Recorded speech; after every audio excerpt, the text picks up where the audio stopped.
Pocong tersesat. Kabut tebal merangkak pelan, memeluk erat hutan karet yang gelap. Aroma tanah basah dan getah pahit menusuk hidung, menciptakan suasana yang mencekam. Di tengah keheningan yang menyesatkan itu, berdiri tegak sesosok makhluk yang terbungkus kain kafan lusuh, kotor, dan bernoda kecoklatan. Dia adalah pocong. Namun, pocong ini berbeda. Matanya yang seharusnya memancarkan aura kegelapan dan teror, kini tampak bingung. Namanya, jika arwah bisa punya nama, adalah arwah Jalal. Malam itu seharusnya ia sudah sampai di makam keramat di puncak bukit sana, tempat para pocong sepuh berkumpul setiap malam Jumat Kliwon. Sudah 4 jam ia melompat-lompat, mengikuti naluri arwahnya, tapi ia hanya berputar-putar di antara pohon karet yang seragam. Kenapa kebun ini tidak ada habisnya? Suara Jalal, teredam oleh lilitan kafan di wajahnya, terdengar seperti bisikan angin yang serak. Bukitnya, mana bukitnya? Jalal merasa malu. Sebagai arwah pendatang baru, dia telah membuat kesalahan fatal, tersesat. Seumur hidupnya dan setelah matinya, ia tidak pernah menyangka arwah sekelas pocong bisa tersesat. Biasanya, arwah tahu jalan pulang, atau setidaknya tahu arah.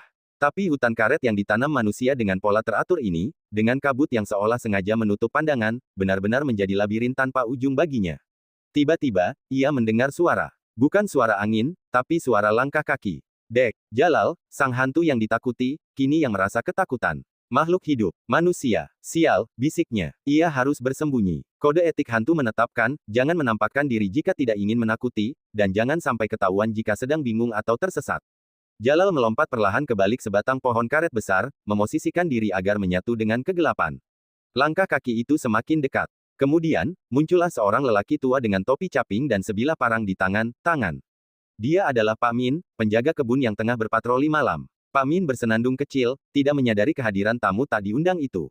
Saat Pak Min melewatinya, Jalal tidak bisa menahan diri untuk tidak mengeluarkan suara. Bukan raungan menakutkan, tapi suara bisikan yang terputus-putus.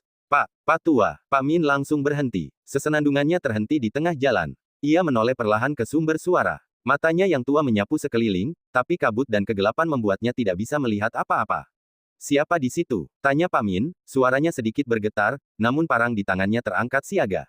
Jalal mengumpulkan keberanian, saya, Anuk tersesat, Pak. Kening Pak Min berkerut. Tersesat. Malam-malam begini. Kamu kenapa, Nak? Suara kamu aneh. Saya tidak bisa melihat jalan, Pak.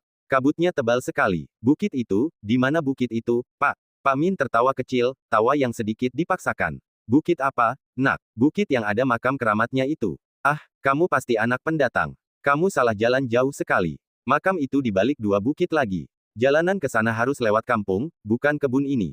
Jalal merasa seperti ditusuk. 2 bukit lagi. Dia sudah melompat puluhan kilometer. Jadi, saya harus ke arah mana, Pak? Tanya Jalal, suaranya kini terdengar memelas. Pak Min menunjuk ke arah belakangnya, arah yang berlawanan dengan tempat Jalal datang. Kamu harus balik, Nak. Ikuti jalan setapak itu sampai ketemu jembatan kayu. Setelah jembatan, ambil belok kiri, ikuti jalan bebatuan. Nanti sampai di kampung. Tanya orang di sana saja, pasti mereka tahu arah ke bukit makam keramat. Jalal merasa lega luar biasa. Rasa malunya menguap di telan kelegaan. Terima kasih, Pak Tua. Terima kasih banyak. Tanpa menunggu balasan, Jalal melompat ke arah yang ditunjukkan. Lompatannya kali ini lebih bersemangat, lebih terarah. Pak Min hanya bisa menggelengkan kepala melihat kaburnya. Anak muda, yang tersesat itu. Aneh. Anak itu badannya dibungkus selimut apa ya? Dan jalannya melompat-lompat begitu. Pasti kedinginan sampai otaknya beku. Gumamnya, lalu melanjutkan senandungnya dan patrolinya. Pocong Jalal melompat riang, akhirnya menemukan arah. Dia memang hantu yang menyeramkan. Tapi malam itu, ia hanyalah seorang arwah yang sangat berterima kasih kepada seorang penjaga kebun yang baik hati karena telah menyelamatkannya dari takdir terburuk seorang hantu, tersesat selamanya di kebun karet. Pelajaran yang didapat Jalal, bahkan hantu pun butuh petunjuk arah dari manusia lokal.